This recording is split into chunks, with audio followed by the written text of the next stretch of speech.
ہاں یہ بھی میں بتا رہا ہوں، ابھی بتا رہا ہوں، آ رہا ہوں اس طرف۔ تو آج تھوڑا سا میں جمعے کی نماز کے بعد تھوڑی دیر بیٹھ جاؤں گا، تو سوال و جواب جو حضرات کرنا چاہیں، جو جانا چاہیں ان کو چھٹی ہوگی، گن پوائنٹ پہ کوئی نہیں بیٹھے گا انشاءاللہ۔ لوگ کہتے ہیں مولوی لوگ یرغمال بنا کے رکھتے ہیں، تو جس نے جانا ہے شوق جائیں گے تو زیادہ خوشی ہوگی، کیونکہ ہم جلدی فارغ ہو جائیں گے ٹھیک ہے۔ لوگ یہ سمجھتے ہیں کہ مولوی لوگوں کو نا اپنے گرد حلقہ لگا کے بٹھانے میں مزہ آتا ہے، تو میری طبیعت لوگوں کو معلوم ہے کہ مجھے پبلک میں مزہ الحمدللہ نہیں آتا، مجھے پبلک سے الرجی ہوتی ہے۔ ابھی جب ہم پکنک پہ گئے تھے تو اس میں نے لوگوں سے کہا تھا کہ پہلے سے ان جو مجھے لے کر گئے ان کو میں نے کہا پبلک کو پتہ نہ چلے، کیونکہ میں نہیں زیادہ بندے برداشت کر سکتا، 2-4 آدمی اخپل انڈی والان ٹائپ کے لوگ ہوں تو چلے گا، زیادہ مجمع نہیں ہوتا، تو تھوڑا سا مجھے مجمع سے نہیں وہ ہوتا، تو اس لیے آپ حضرات جو ہیں کیا نام ہے، جو بیٹھنا چاہیں اچھی بات ہے بیٹھ جائیں، جو جانا چاہیں وہ دعا مانگ کے اخپل طریقے سے دعا مانگ کے جا سکتے ہیں۔ تو یہ تھوڑا سا ہم نماز کے بعد بیٹھ جائیں گے۔ باقی یہ مسجد کی انتظامیہ کو شکایت ہے، وہ یہ شکایت ہے کہ جب میں یہاں جمعے میں نہیں ہوتا، سفر پہ ہوتا ہوں، تو لوگ آتے ہیں پوچھتے ہیں مفتی صاحب ہیں تو ٹھیک ہے، نہیں ہے بائک اسٹارٹ کی پتلی گلی سے نکل لیے۔ تو مفتی صاحب نہیں بھی ہوتے تو جو بندہ ہوتا ہے نا یہاں ممبر پہ وہ بھی مسلمان ہی ہوتا ہے جو بیان کے لیے، ٹھیک ہے، کوشش کرتے ہیں وہ بھی عالم ہو، تو اس کو بھی سننے میں کوئی حرج کیا خیال ہے بھائی؟ نہیں ہے، تو سن لیں۔ ہم کوشش تو یہی کرتے ہیں کہ کوئی یہاں تمیز ہی کے لوگ آئیں، ٹھیک ہے نا، علماء ہی آئیں، تو سننے میں کوئی حرج میرا خیال ہے نہیں ہے۔ تو ایسے بائک اسٹارٹ ہوں کر کے ایک دم بھگا دینا، وہ چڑھاتے ہوئے جا رہے ہوتے ہیں کہ ہم نہیں آ رہے، جاؤ، ٹھیک ہے، تو یہ اچھا نہیں ہے۔ بیٹھ جائیں نماز پڑھ لیں اچھے بچوں کی طرح، ٹھیک ہے نا، تو اس کا خیال کیا کریں۔ تو باقی جو میرے بیرون ملک کچھ اسفار ہیں تو ان کا شیڈول جب وہ ترتیب انشاءاللہ بیانات کی، تاکہ ان ملکوں میں جو لوگ رہتے ہیں وہ استفادہ کر سکیں۔ عرب ملکوں میں تو بڑی مصیبت یہ ہے کہ وہاں تو اعلان ہو ہی نہیں سکتا بیان، اور نہ وہاں مجمع لگانے کی اجازت ہے، تو وہ بڑی ٹینشن کی بات ہے، اس لیے وہاں جا کے بھی آدمی کچھ نہیں کر پاتا، بس عمرہ کیا اور پتلی گلی سے نکل لیے۔ تو باقی کہیں جانا ہو تو وہ ایک الگ بات ہے۔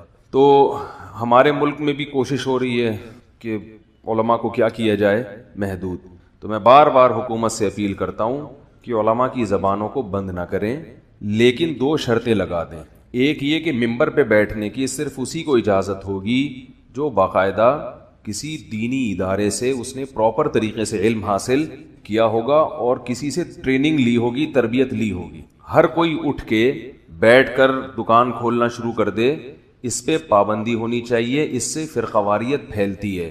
اور لوگ ایک بات سمجھتے نہیں ہیں کہ فرقہ واریت پھیلنے کا یہ طریقہ نہیں ہے کہ وہ آپ کو بتائے کہ میں فرقہ واریت پھیلا رہا ہوں، کیونکہ لوگ مجھے کہتے ہیں کہ فلاں شخص تو کہتا ہے کہ میں فرقہ واریت کے خلاف ہوں۔ بولنا یہ تو ہر آدمی بولے گا، دنیا میں کوئی ایسا پاگل تھوڑی ہے جو یہ کہے گا میں یہاں اس لیے بیٹھا ہوں تاکہ فرقہ واریت کو فروغ دوں۔ لیبل سب لوگ اچھا ہی لگاتے ہیں۔ ہیروئن کی پڑیا بھی جب بکتی ہے نا یورپ میں، تو اس پہ لیبل یہ لگا ہوتا ہے کہ ڈپریشن کی گولی، ٹھیک ہے نا، یہ ڈپریشن دور کرنے کا پاؤڈر، تو لیبل تو سب اچھا ہی لگائیں گے، کوئی بھی برا لیبل لگا کے چیز نہیں بیچے گا۔ دیکھنا یہ پڑتا ہے کہ اس کے بیانات سے نتیجہ کیا نکل رہا ہے، کہ لوگ علماء وقت کو بے وقوف تو نہیں سمجھنا شروع کر رہے اور سب سے کٹ کے اس کی ذات کے گرد تو نہیں جمع ہو رہے۔ اس کا مطلب آپ سب سے کاٹ کے، یہ بالکل ایسے ہی ہے جیسے کچھ وقت پہلے جماعت المسلمین نے تمام فرقوں کی نفی کر دی، سب کی نفی کر دی، لوگ بڑے خوش ہوئے بھئی تمام فرقے ختم۔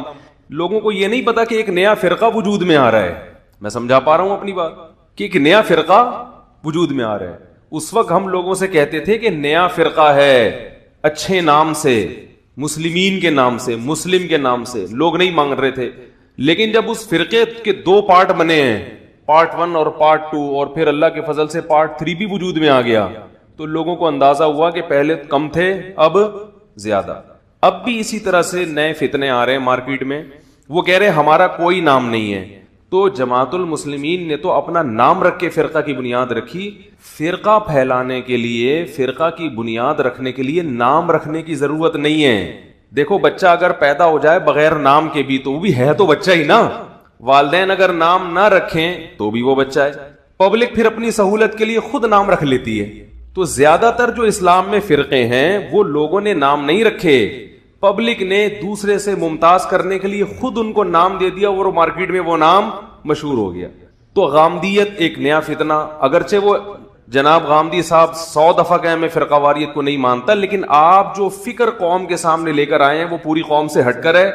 کچھ وقت کے بعد جو لوگ آپ کے عقیدے اور نظریے سے اور آپ کے منہج سے متفق ہوں گے ان کو غامدی کہا جانے لگے گا اور کہا جانے لگا ہے. میں سمجھا پا رہا ہوں اپنی بات؟ تو حکومت کی ذمہ داری ہے کہ اس قسم کے کوئی بھی تحریک، تنظیم یا فکر جو آپ کو پوری امت سے بغاوت پر اکسا رہی ہے، اس کو فرقہ واریت کہتے ہیں.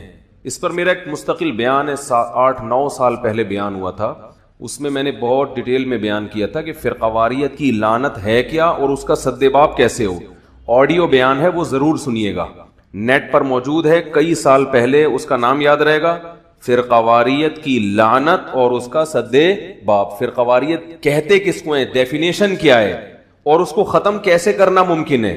میں سمجھا پا رہا ہوں اپنی بات؟ ختم کیسے کرنا وہ ضرور سنیے گا وہ بیان.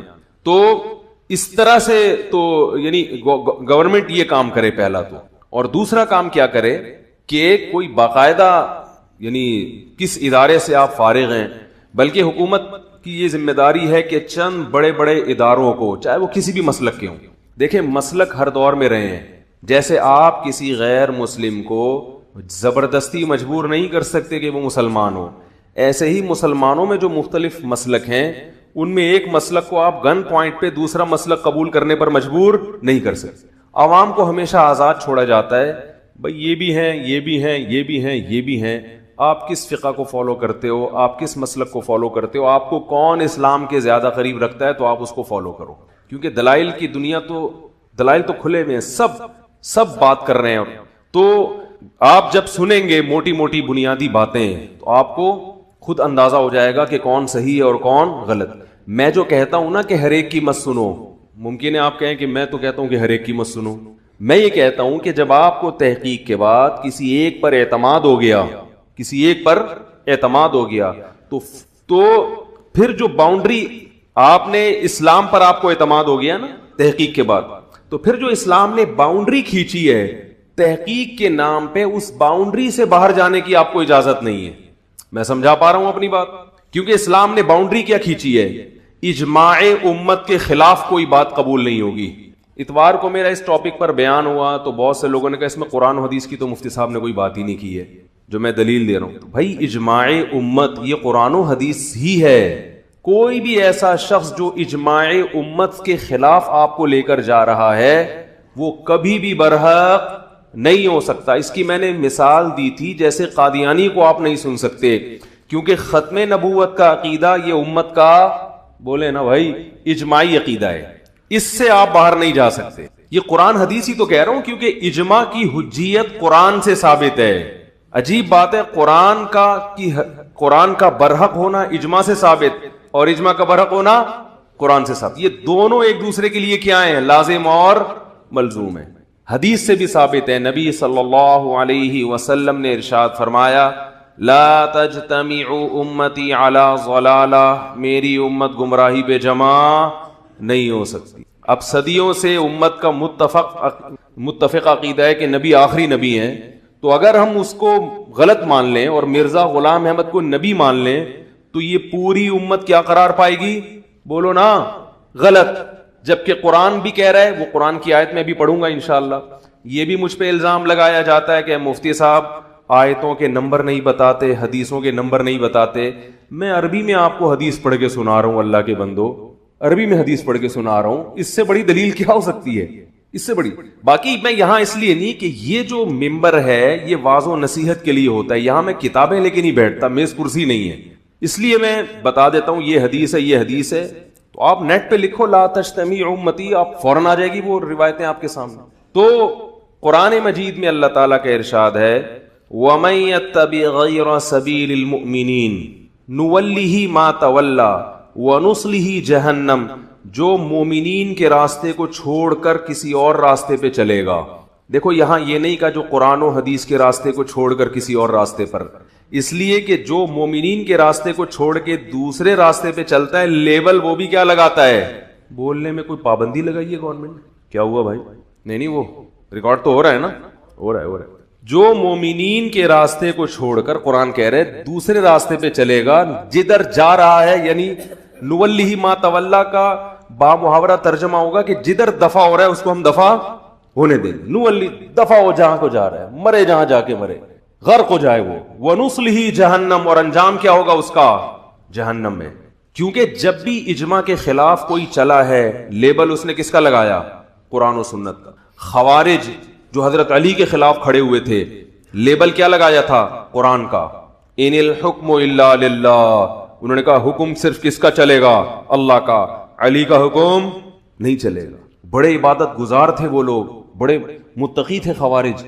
حضرت علی نے فرمایا کلمۃ حق ارید بها الباطل، بات صحیح ہے مگر اس سے جو ارادہ کیا جا رہا ہے، جو مفہوم بیان کیا جا رہا ہے، وہ مفہوم درست، بولو نا بھائی، نہیں ہے، وہ مفہوم ٹھیک نہیں ہے، امت کے خلاف جا رہے ہو آپ۔ تو یہ جو خوارج تھے نا، جو صحابہ کے خلاف تھے، وہ یہی لیبل سب کے سب، تبھی ان پہ کفر کا فتویٰ نہیں لگا، کیونکہ بات کس کی کرتے تھے؟ قرآن و سنت کی۔ معتزلی بھی بات کرتے تھے۔ تو ہمارے لیے سب سے پہلے صحابہ، پھر تابعین، ان کی جماعت، اور یہ سلسلہ صدیوں سے آج تک چلا آ رہا ہے۔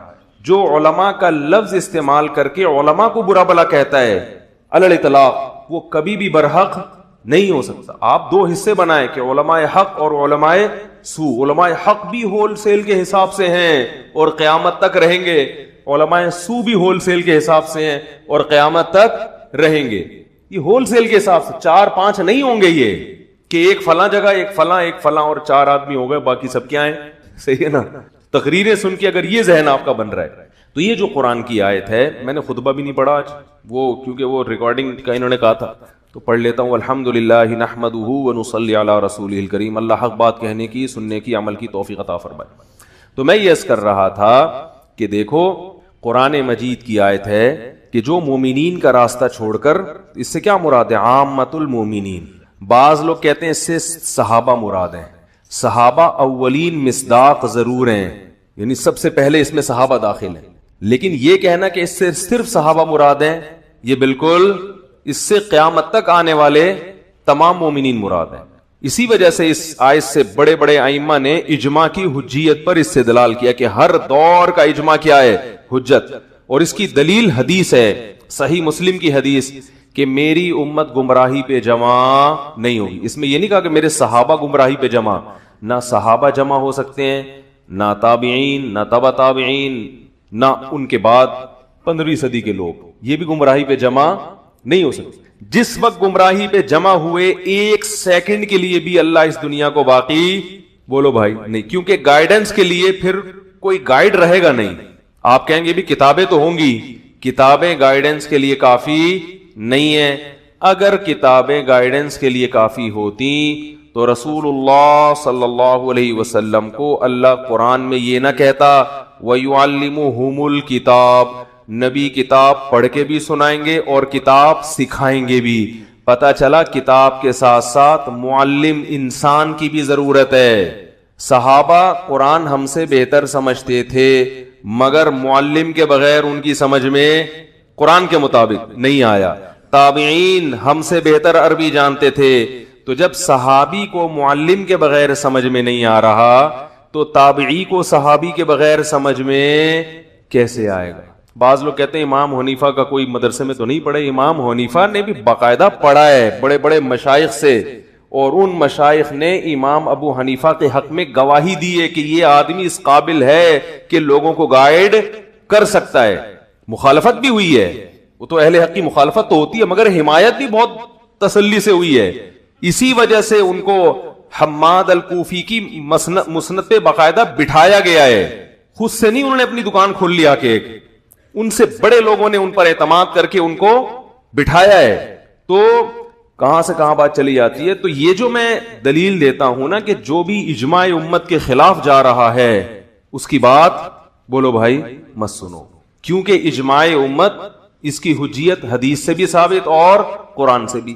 مجھے قرآن کی آیت نمبر یاد نہیں ہے، اس لیے میں نے پوری آیت پڑھ کے سنا دیا آپ لوگوں کو۔ بات تو ہو گئی نا۔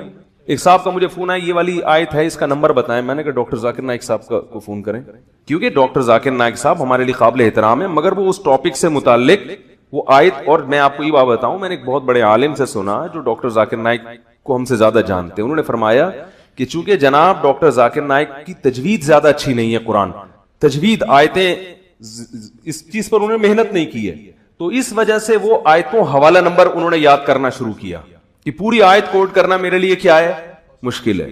ٹھیک ہے, حافظہ اللہ نے دیا انہوں نے, تو ہمارے ذمے دلیل پیش کرنا ہے, آپ کے طریقے کے مطابق دلیل پیش کریں, یہ ہمارے ذمے. یہ آیت اگر قرآن میں نہ ہو, یہ حدیث نہ ہو, پھر آپ ہم کو بتائیں, پھر ہم رجوع کریں گے اپنی بات سے. سمجھ میں آ رہی بات؟ لیکن آپ کہہ رہے ہیں کہ آپ کے اسٹائل پہ, تو وہ یہاں ممبر پہ نہیں ہو سکتا. وہ لوگ بھی ڈر جائیں گے, کیا کر رہا ہے بھائی, تو واضح نصیحت کرنے آئے, یہ کیا کتابیں لے کے بیٹھ گئے. اس کے لیے انشاءاللہ ہم, اس کے لیے بھی وہ بھی ہے, یہ بھی میں آپ کو بتا دوں. میں نے 3 طلاق پر بیان کیا تھا یہاں ممبر پہ, اسلام میں 3 طلاقیں 3 ہی ہوتی ہیں, ایک نہیں ہوتی. اس پر مجھے بعض لوگوں نے کہا کہ آپ نے حدیثوں کے حوالے بھی نہیں دیے, 1-2 حدیثیں پڑھی, 1-2 آیتیں پڑھی اور ایوں گھما دیا بات کو. اور پھر بعض لوگوں نے جہالت کے لفظ سے بھی خطاب کیا کہ یہ جاہلوں کو آتا کچھ بھی نہیں ہے. ماشاءاللہ یوٹیوب پہ آپ کو پتا ہے کہ تمیز تو بہت ہے لوگوں پہ کمنٹس کرنے کی. تو میرا اگر 3 طلاق پر علمی بیان سننا ہے, وہ یہاں نہیں ہوا, وہ آذان ویب ٹی وی, عدیل عارف صاحب کا چینل ہے, اس پہ میں نے طلاق ثلاث پر باقاعدہ 5-6 ایپیسوڈ ہیں جو ریکارڈ کروائے ہیں میں نے, کیونکہ وہ میرے جو درس قرآن ہوتا ہے نا, وہ آذان ٹی وی کا ایک چینل ہے, اس سے چونکہ وہ کاپی رائٹ کی وجہ سے اپنی ویڈیو دوسرے کو اپلوڈ نہیں کرنے دیتے, تو وہ ویڈیوز میری زیادہ وائرل نہیں ہوئی ہیں. تو اس قسم کی جتنی علمی بحثیں ہیں اس میں باقاعدہ کتاب بھی سامنے رکھتا ہوں, حوالہ بھی دیتا ہوں, یہ حدیث ہے, پھر وہ بڑی لمبی ڈیٹیل چلتی ہے. تو اگر آپ لوگوں نے طلاق ثلاث کا مسئلہ یا اس طرح کے جو علمی مسائل ہیں وہ سرچ کرنے ہیں, تو آذان ویب ٹی وی .com پہ جائیں, آگے /مفتی طارق مسعود لکھیں, تو میری تمام ویڈیوز اس قسم کی آ جائیں گی. ان ویڈیوز میں ٹو دا پوائنٹ بات ہوتی ہے, میں سمجھا پا رہا ہوں اپنی بات, ٹو دا پوائنٹ بات. اس میں طلاق ثلاث کا مسئلہ ہے تو دوسرا کوئی مسئلہ نہیں چھوڑوں گا, اور اس میں وہ پھر 2-3 گھنٹے کی ہیں, یعنی وہ ملا کے جو ہے نا اس کی دورانیہ بہت زیادہ بڑھ جاتا ہے. وہ آپ پوری سنیں تو آپ کے 14 طبق انشاءاللہ روشن ہو جائیں گے, اور آپ کو پتا چلے گا کہ طلاق ثلاث میں ائمہ اربعہ کے دلائل بے انتہا مضبوط ہیں. 3 طلاق کو ایک کہنا یہ اجماع امت کے خلاف ہے, کسی ایک صحابی کسی ایک تابعی سے بھی ثابت نہیں ہے. جو روایتیں پیش کی جاتی ہیں کہ بھئی فلاں سے ثابت, ان روایتوں کا بھی ہم نے تجزیہ کیا ہے کہ اس میں کس طرح سے مغالطہ ہوا ہے, کس طرح سے گڑبڑ ہوئی ہے. تو آپ اس کے لیے آذان ویب ٹی وی .com پہ جائیں, اور چونکہ وہ چینل معروف نہیں ہے تو پھر ہم نے اپنے ساتھیوں سے بھی ارادہ کیا کہ بجائے اس کے کہ کسی غیر معروف چینل پہ ہم اتنا زیادہ کام کریں اور اتنی محنت کریں, تو بہتر یہ کہ پھر ہم اپنے چینل سے اس قسم کی علمی ویڈیوز بولو بھائی شائع کریں. اس پہ اختلافی مسائل بھی ہوتے ہیں تمیز کے دائرے میں, یہ نہیں کہ وہ عجیب بازاری انداز نہیں ہوتا, علماء کے احترام کے ساتھ پورے دلائل کی قوت کے ساتھ اس میں بات ہوتی ہے. اس میں پوری عربی حدیثیں سند کے ساتھ پڑھ کے سناتا ہوں میں. سمجھ میں آ رہی ہے بات کہ نہیں آ رہی ہے؟ تو لیکن ہم اب کوشش کر رہے ہیں کہ وہ کام بھی ہم یہاں شفٹ کر دیں, اپنے چینل سے جو ہے ہم ڈائریکٹ وہ ساری باتیں, تو اس میں آپ وہاں جا کے وہ ساری چیزیں سرچ کر سکتے ہیں. باقی یہ چونکہ واعظ و نصیحت کی مجلس ہے, اس میں دلائل کے صرف اشارے دیتا ہوں. سمجھ میں آ رہی ہے بات؟ زیادہ گہرائی میں نہیں جاتا. اور فتنہ پرست لوگ کیا کرتے ہیں کہ میرا, جیسے میں نے ایک بیان میں اتنی بات کہہ دی کہ بھئی اس پہ مولانا سرور علی تھانوی رحمۃ اللہ علیہ بزرگ تھے, وہ گستاخ نہیں ہو سکتے. اتنے بڑے بزرگ پہ اگر کوئی تہمت لگتی ہے تو آپ کی بھی ذمہ داری ہے کہ آپ جواب دیں, میری بھی ذمہ داری ہے آپ جواب دیں. یہ کلپ اٹھا کے چلا دیا کہ دیکھو ان کے پاس جواب ہی نہیں ہے. جس کلپ میں نے تفصیل سے دلائل دیے ہیں وہ مارکیٹ سے شارٹ ہے. یہ ہو رہا ہے ٹھیک ہے. تو اس کا مطلب ہے آپ کا مقصد تحقیق نہیں ہے. کوئی بھی ایسی بات جو آپ کو لگے کمزور ہے, اب لوگ کہتے ہیں پھر مفتی صاحب ایسی کمزور بات آپ کرتے کیوں ہو؟ بھائی واعظ و نصیحت کی مجلس ہے, ہر طرح کی بات ہوگی, اور بعض دفعہ غلط بات بھی ہو جاتی ہے, اس سے میں رجوع کرتا ہوں. ابھی میں نے کچھ دن پہلے ایک صفائی پر بیان کیا کہ دانتوں کی صفائی کی اسلام میں اہمیت. اس میں مجھے ایسا یاد پڑتا تھا کیونکہ بہت پہلے میں نے روایت پڑھی تھی کہ کلیجی کھانا نبی کو پسند نہیں تھا. اس پہ بہت سے احباب نے حدیثیں بھیجی جن میں تھا کہ نبی صلی اللہ علیہ وسلم نے کلیجی کھائی ہے. ٹھیک ہے, میں رجوع کرتا ہوں اس سے. بھائی میرا کیونکہ بہت عرصہ گزر حدیث کیے ہوئے اس وقت, اور یہ میرا ٹاپک بھی نہیں تھا.